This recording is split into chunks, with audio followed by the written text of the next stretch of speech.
y avait le buste de Marie Curie qu'on a installé lors de ma séance inaugurale. J'étais avec une autre femme à la tribune, ce qui est extraordinaire, quoi.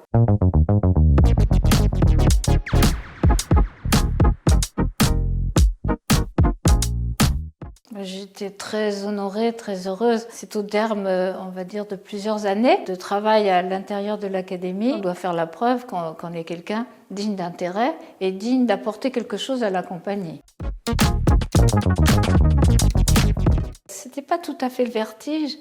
J'avais le trac. J'ai rêvé, J'ai rêvé que je montais à la tribune et puis que je présidais toute cette assemblée. On va passer de 10 à 20%, puis on va dépasser les 20% parmi les titulaires déjà. Ce sont des femmes exceptionnelles. Elles sont très importantes dans notre académie. Moi, je suis très attachée à ce que les académiciennes qui rentrent dans la maison le soient, non pas parce qu'elles sont des femmes, mais parce qu'elles sont des femmes qui ont pratiqué, qui ont développé des pratiques, mais aussi des connaissances dans notre domaine.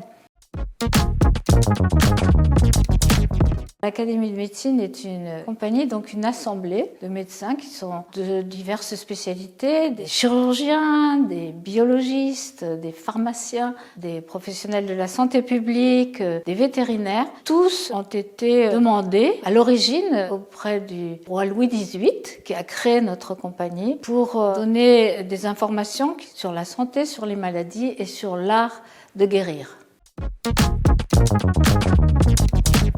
Elle est directement liée au président de la République. Et donc, on peut être saisi par les assemblées, le gouvernement, mais aussi toutes les instances, les agences, je dirais aussi des sollicitations par le grand public sur des questions qui concernent la santé de nos concitoyens.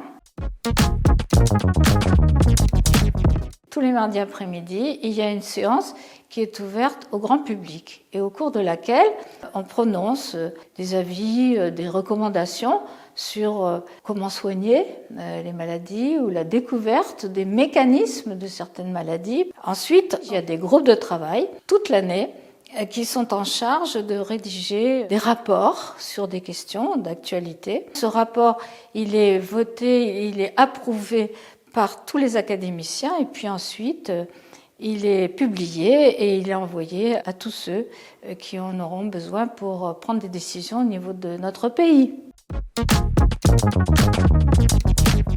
J'avais un petit peu le chronomètre en main parce qu'on sait qu'au-delà d'une certaine durée, l'attention fléchit, quoi. Et j'ai dit que ce qui était nouveau, y compris pour moi, c'est que il y avait le buste de Marie Curie qu'on a installé lors de ma séance inaugurale. J'étais avec une autre femme à la tribune, ce qui est extraordinaire, quoi. J'étais émue, impressionnée, attentive, émerveillée. J'ai été spécialiste de pédiatrie, puis de psychiatrie. Ensuite, j'ai fait de la recherche. Ce qui m'intéressait, c'était le cerveau, les neurosciences, appliquées, on va dire, au développement du cerveau de l'enfant.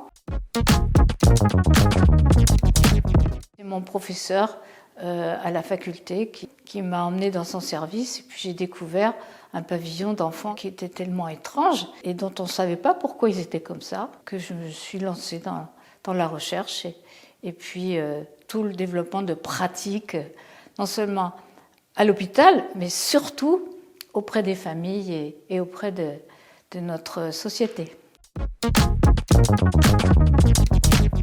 L'une des priorités, c'est la vaccination. Comment promouvoir la vaccination dans tous les pays du monde. Le deuxième axe, il est plus lié à ce que j'ai fait, l'enfant, la prévention, le développement de l'enfant. Puis, il y a un sujet aussi qui est celui de la formation des médecins. On n'est pas le seul pays dans lequel c'est un problème, mais hélas, la France n'est pas épargnée. L'intelligence n'a pas d'âge.